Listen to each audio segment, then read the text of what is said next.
Welcome to Promote, Profit, Publish. I'm your host, Juliette Clark. And I just want to remind you guys before I bring on today's guest to go over to our YouTube channel, Super Brand Publishing, and subscribe over there, as well as subscribing on this podcast if you love it. And I know you guys do because you keep coming back for more and more. So today's guest, I'm not even going to say is unique. I'm not going to say all those things I always say at the beginning because I realize I'm like a broken record at the beginning. Today's guest is a little bit different. I found him over on LinkedIn, and he is a fiction author, just like me. Mysteries. I'm sure we have, like 150 ways to kill people since we write thrillers and mystery novels, but that could be a whole episode, actually. Today's guest is Armand Rosamilia. Did I say that right, or is it Milia? Rosamilia. I should have asked before I got on. I'm so sorry. He is a New Jersey boy living in sunny Jacksonville, Florida. It's snowing here right now, so I want to come and visit you. It's like 60 here. It's freezing. Oh my God, that's so cold. He is a full-time author of crime thrillers, horror, and more. And he's also a podcaster, which we're going to talk a lot about here, and the lover of minor league baseball and M&Ms. So the big question here before I say welcome and decide if you can stay on is peanut butter, or regular? Yes. All of them? Yes. Okay, you can stay. I'm a fan of plain or peanut, but my wife will not let me have the peanut butter one because those are hers. Ah, okay. Well, that's good to know. I'm partial to peanut because they have protein. So there you go. See, there's something positive about them. That's what I tell myself. Yeah. So welcome. It's exciting to have you. Thank you. I'm glad to be here. So you are the host of two different podcasts, and podcast is becoming the fastest growing medium out there. And yeah, it's really a lot of fun too. So tell us about your two shows. So the first one is Armands Podcast, which has been around for 6 years. I have over 300, and I think I'm at about 330 episodes right now. I put them out every Friday. And it started out because I was in radio for a couple of years. And I used to do a Friday night show, and I used to interview local Florida authors. And it just got to the point where I was driving, 3 hours on a Friday night, and I wasn't getting paid. I was having a lot of fun, and I started listening to podcasts on the way home from my radio gig. I started really listening to podcasts and interview podcasts. And I said, I could do this, you just think, this will be easy, which it's not. And I just started interviewing basically my writing friends, mostly my horror writing friends, and different things. And that was it. So it just kind of evolved from there, where I was just doing horror authors. And then as I started writing other things like nonfiction or contemporary fiction or crime thrillers, I started branching out. I always say selfishly, because I wanted to talk to publishers, because I wanted to pick their brain for myself to see what they're looking for, and maybe give them a little bit of my personality, and maybe they'll work with me. And a lot of times that has worked. I've sold a lot of books. I've made a lot of great contacts just by doing the podcast. So that's, anytime I think I don't have time for this, I always think of that, and I say, you know what, this is helping the brand. This is helping me as an author. And then the second podcast is called the Mondo Method Podcast. And it started out as kind of a joke. A friend of mine, author Jonathan Maybury, was on a podcast, and he talked about how he writes for the first 45 minutes of an hour, and then the last 15 minutes is for Facebook and playing around. And so I tried it, and it didn't work for me. But I found that if I wrote for the first 15 minutes, I can get about 600 or 700 words in, because I was under that pressure, that mini deadline. So at the top of every hour, I started just writing like that. And I was writing thousands of words a day. And so I called it the Mondo Method. My nickname growing up, because my real name is actually Armando, so they called me Mondo. So as a joke, I put on Twitter, I've just perfected the Mondo Method. And a lot of other authors started using it. And so when it was time to do a podcast, I wanted to do a second podcast about writing. And Chuck Buda, who's also an author, and he's actually only like 2 days younger than me, but I've been doing this for 30 years and he had been doing this for 3 at that point. And he had a ton of questions. I was mentoring him. He had just put out his first book. So I said, let's do a podcast together. So he was like, we'll call it the Mondo Method. And, we talk about publishing, we talk about real life stuff. A lot of the writing and publishing podcasts I was listening to, they were all talking about, so I was making $100,000 a year, but then I tweaked it and now I'm making 300, like those. And I'm like, I can't relate to everything being so positive. So let's tell all the horror stories. I always say 30 years of doing this, I've done everything wrong you can do in this business, which has helped me to sell books. So that's kind of the premise of the podcast. And what's cool is that's been going for about 3 years now. And every Sunday we do, on Twitter, we do a hashtag Mondo Method. And everybody just writes and you post up your numbers. And it's really neat. We got 30 or 40 people that are in and out every Sunday, just helping out and supporting the other writers and stuff. So it's really grown in a pretty big way that I didn't realize was gonna happen. And again, it helps as an author. It helps to get out there and be able to sell my own books. It does. So that was one of the first things, you guys, we didn't have you on when I asked is, are you selling more books now? Because that was the residual effect of me starting mine, which wasn't the intention at all. But now people are reading my older books and I'm quite surprised by it because I look back, you know how it is, you morph, like you get better and better. So my book coming out in March is so much better than my older book. So It's kind of embarrassing to have people go back and read those. But you mentioned that you're in the same track. People are going back and buying those books. Yeah. So what's fun about it, it's almost, I don't want to say manipulate, but I can look at my numbers some weeks.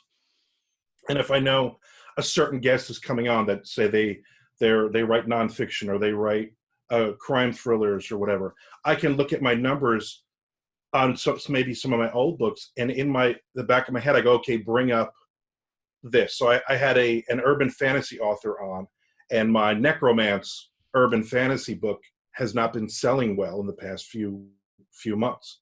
So I make sure in the conversation, not as a pitch, but as a talking about my book versus how she does hers type of thing. And I just throw it in there.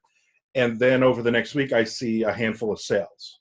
Mm-hmm. And so it's fun to be able to do that without cutting off a guest and saying, well, my book is about, but just to mention, like I just did, I just mentioned the book in casual conversation.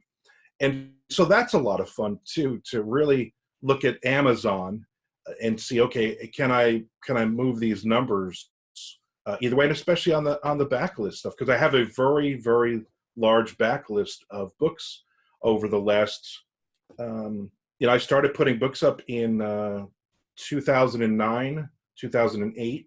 So I got in right in the beginning of Amazon, and it was great because at that point, I put up a zombie book and there were 100 zombie books out. Now there's about 1,000 a day that come out. So. There are. And I just want to mention something. Back then, you couldn't really manipulate the Amazon bestseller list the way you do now. One of my earlier books, I was on the mystery, like number 38 between Sue Grafton and Janet Ivanovich. And it was real back then when you were making a bestseller list. Yes. So you couldn't, when you're saying manipulating, I know people are going over and reading and there are thousands of zombie books, but back then, we didn't have to manipulate. It was either a really good book or it wasn't back then. So back then, the genres, especially the subgenres, there might be 40 or 50 books in that subgenre because there weren't enough books coming out at that point. Right. Which is crazy to think that, that you were able to do that. It was the Wild West. You threw up a book and you made a ton of money because you were the only one that had that book up there. It was great. Yeah, it was. And I did, man, I made an insane amount of money back then. Like, whoa, let's replicate this. Yeah. So I want to talk about how podcasting helps because it is the fastest growing medium out there. Last week I was on a podcast summit as a speaker, and I think this is especially good for fiction authors because fiction is so much harder to promote than nonfiction. Can you talk about that a little bit? So it's definitely, I mean, it's definitely exciting. I love being on podcasts. I love to talk with other hosts and pick their brains, even if I'm the guest. It kind of works the same way. I do this very selfishly. I want to learn. I want the secrets. I want to know what you're doing in the same genres, the same fields that I'm doing, so then I can learn and use some of that knowledge and that information.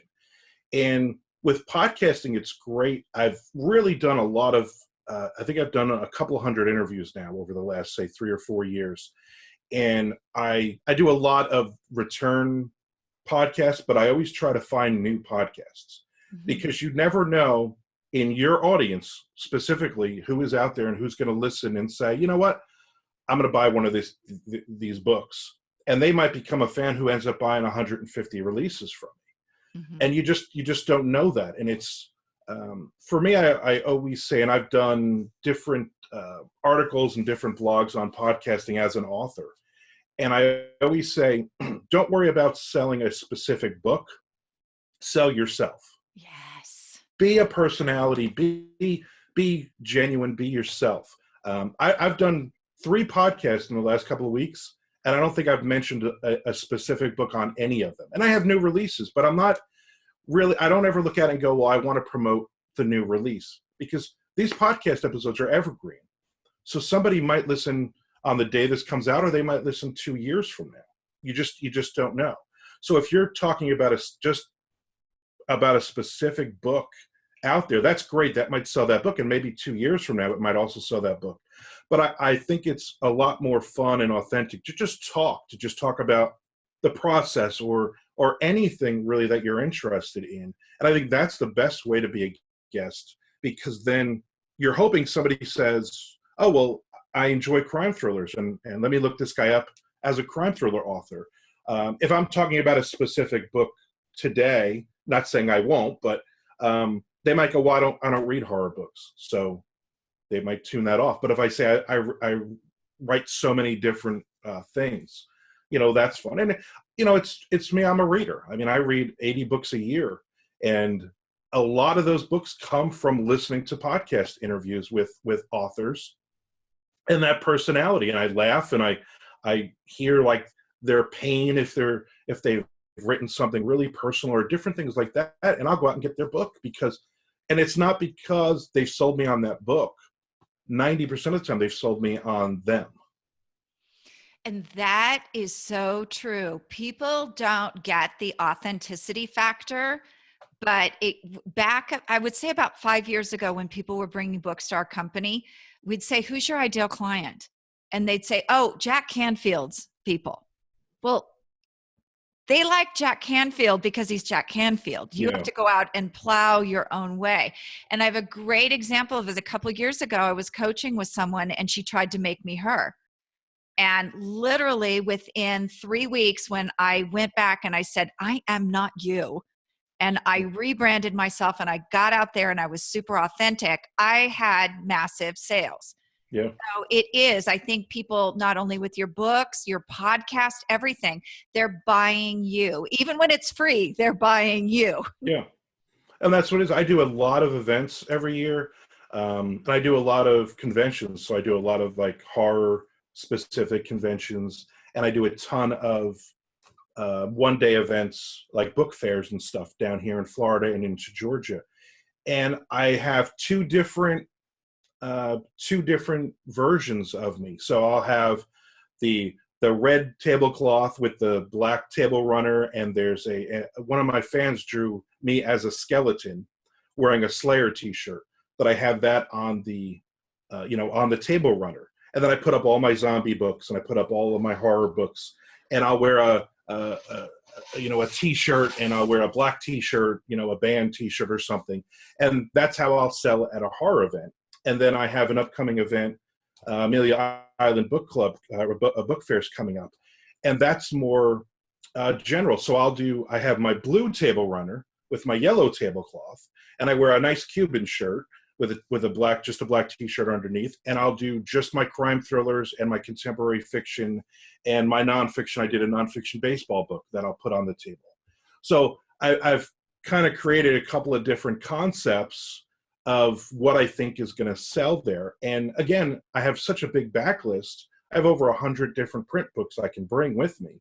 So I have a closet filled with copies of books that I've been able to separate into two areas of which event am I going to be doing coming up. Mm-hmm. So the podcasting, do you go out on LinkedIn and find your guests? Because let me just share before you answer that. I just started a couple months ago. I've already found people like you. No, actually a month ago I started. It was actually the beginning of January, using a program that helps me identify podcasters. I am stunned at the array of topics out there. I'm blown away. So, is that where you find your people? Where do you find people to interview? So it's funny because you can literally think of any subject, someone has a podcast for it. Oh yeah. There's nothing I've ever thought of. And I'll go on Twitter sometimes and think up something completely, totally weird. And I'll just type it in and then add podcast to it. And then like 5 different podcasts come up. It's insane. Wow. But LinkedIn, it's funny. It's really recent for me because I've been on LinkedIn for a long time. I don't use it all the time, but I started adding a lot of local people to interview for podcasts because I realized there's a ton of authors here. Mm-hmm. And we're so spread out, it's really hard. But LinkedIn lately, I've been adding a lot of people who do podcasts, such as yourself. And that it's that connection that I'm getting a few of those, because after doing 300 episodes and over 500 different interviews, you start to recycle the same people over and over, which is great. When you have a new release, get in touch and you might be on once a year. But I'm always looking for new people. I'm always looking for new people because for me, it's a new place for them to interview and hopefully my listeners. And I have a very, very good support system and a really rabid listenership. And I've grown that over the last 6 years. So, but then I also look and I say, well, me being on your podcast is helping me to sell books as well, back and forth. So I'm always looking, but it just comes from everywhere. It comes from Twitter. I have a huge Twitter following. It comes from people on Facebook.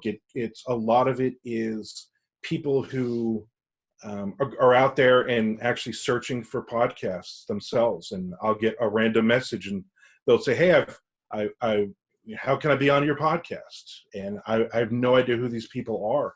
And it's great. Like I said, in the beginning, it was all my friends. Let me just interview everybody that I know in the business kind of thing. I was afraid to reach out to bigger authors. And now it's to the point where 2 great examples are Josh Mallerman, who did Bird Box.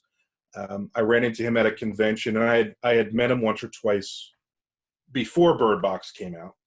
And he was there. He's one of the big special guests. And I went to introduce myself, and he was like, I know who you are. And that was really neat, And he's like, when am I going to be on your podcast? And I was like, let's set this up. So now? He came up. Yeah, exactly. A couple weeks later, he came on the podcast, and we just had a great interview. And he remembered so many, because he had been on once before, like 2 years before, like in a really short, like 15-minute interview. And it was a lot of fun. And then to have like Richard Chismar on, who just released another book with Stephen King, and to have him talk about, writing with Stephen King. How cool is that? And just having that normal conversation. That's a lot of fun for me. And then the next week I'll have a totally brand new author who's their first book has just come out. It might be their very first podcast interview. So I was never about, let me just get the biggest authors I can find. I was about, let me get the most interesting interviews and people that I can find.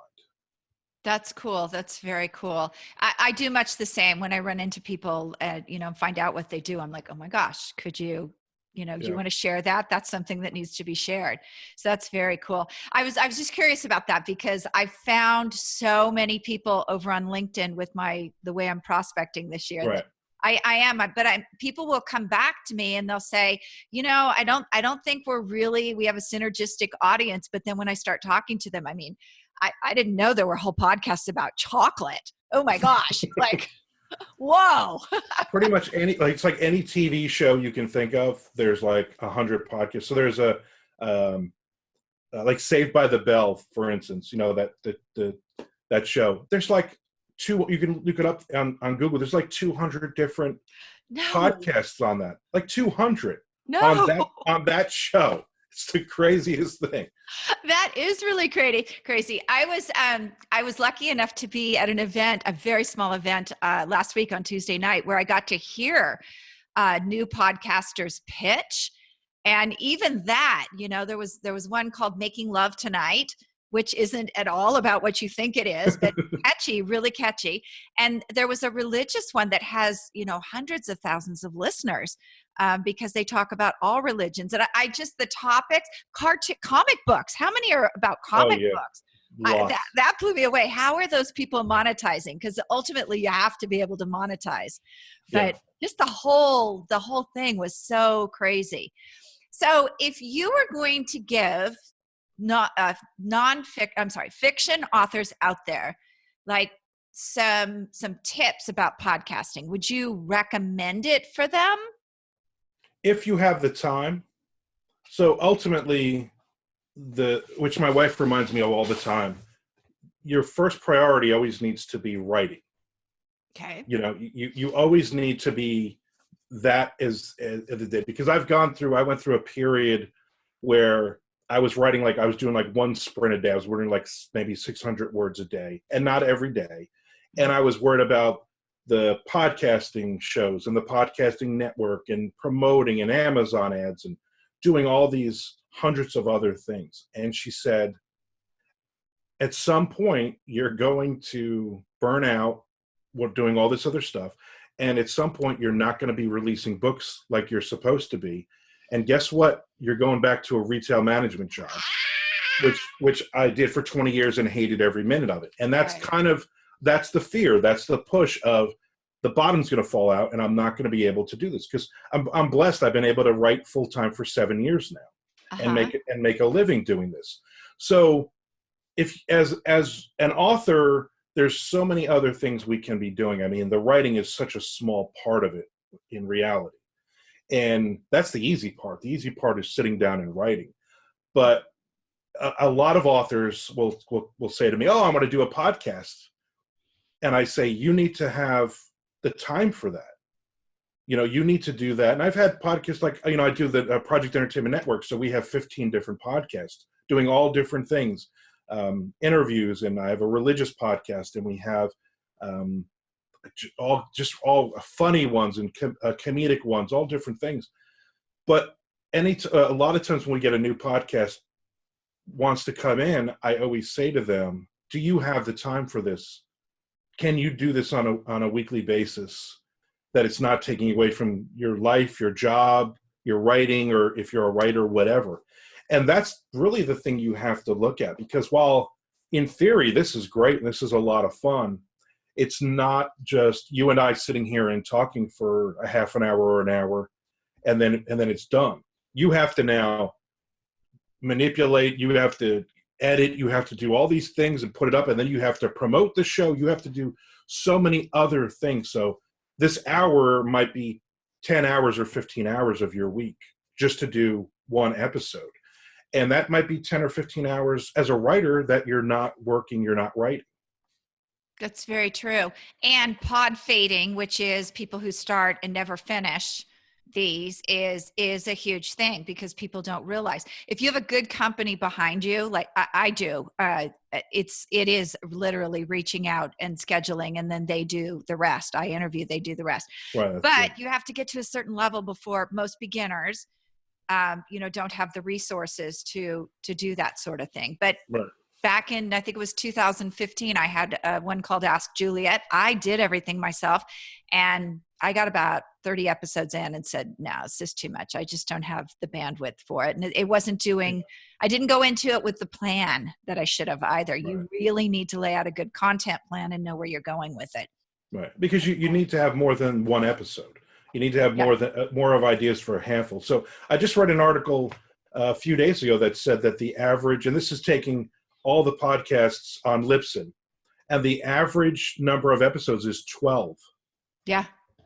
And that's taking into account there's shows that have 400, 500, 600, 1,000 episodes, and the average is 12. So think about how many are just start and then, get, 2 or 3 months in, and then they go, well, I don't have any more content, or I don't have any more time for this, or I'm not making $1 million, because people going in seem to think that when I tell them I have 2 podcasts, they're like, wow, twice the money. I'm like, yeah, twice the money I spend every month. Yes, you're right. Exactly. No, people, I think there are a lot of podcast events out there who kind of promote that it's instant gratification, monetization. And I don't personally find that there's anything out there that is instant gratification, monetization, except perhaps selling heroin. No.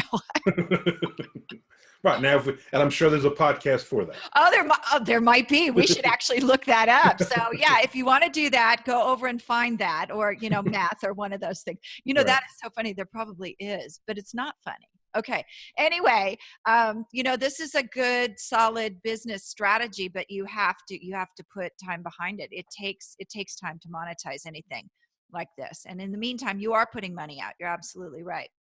So where can we find more of you? Where is your podcast? Do you have anything you want to give away to us today? And that's okay if you don't, but if you do. Yeah, I'm always giving stuff away. I have a ton of swag. I always like to give away a book or two. I have print books. However we want to do it, I can give away my crime thriller series is called Dirty Deeds, and the 8th book will be coming out in March. So I always give away the first copy to tease you. Hopefully you'll buy the next 7. That is so cool. So wait a minute. How many books a year do you write? Last year I had 15 releases. Oh my gosh, that's more than a book a month. That's crazy. So a lot of it would be anthologies, but I write about 400,000 words a year, and so that comes out to about 6 or 7 books a year that I'm writing, and then all the short stories and different things like that. So yeah, I'm again, it's that fear of getting a real job again that motivates me. Well, that's good. Fear is a good motivator. So how do we get that copy of Dirty Deeds? So the easiest way is if you go to if you go to the network website, projectentertainmentnetwork.com, and there's a contact form there that goes to me. And then all you got to do is say, hey, I want a free book, Dirty Deeds, and give me your address, and I will send you a copy, and I'll do the first 5 people who send that out. Oh, that's awesome. I'll give you a free signed copy and a bunch of swag and stuff. Oh, cool. And where do we find your podcasts at? Would you talk about those? Also on projectentertainmentnetwork.com. And again, Armands Podcast and the Mondo Method Podcast. And I'm also on Twitter. So personally, I am at Armand Author. And then I also do an Armand Helps, which is I tweet books of other authors. I do book recommendations on there. And the whole concept is is karma for me. I'm a big believer in karma. And it's just I put out other people's, some of my books, but mostly other people's books. I just basically will retweet stuff, or I will put out your Amazon link out there, and just to help. And again, it builds up the people coming in the fan base. And then Armands Podcast has a Twitter, and the Mondo Method is also the other Twitter. So I'm mostly on Twitter. Facebook, not as much anymore. Facebook is their algorithms are nobody ever sees anything you post. I know. I'm trying to move away too. We just had a Facebook disaster where I got banned from Facebook Live. And, at first I was really bummed. And then we started going live on YouTube, and I was like, well, it just forced me to do something it's a temporary ban, but it got me doing something else and thinking about something else. So, it all worked out.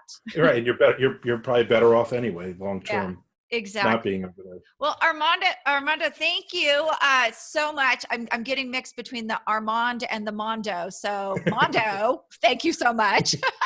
Thanks for having me on. This was a lot of fun. It was a lot of fun.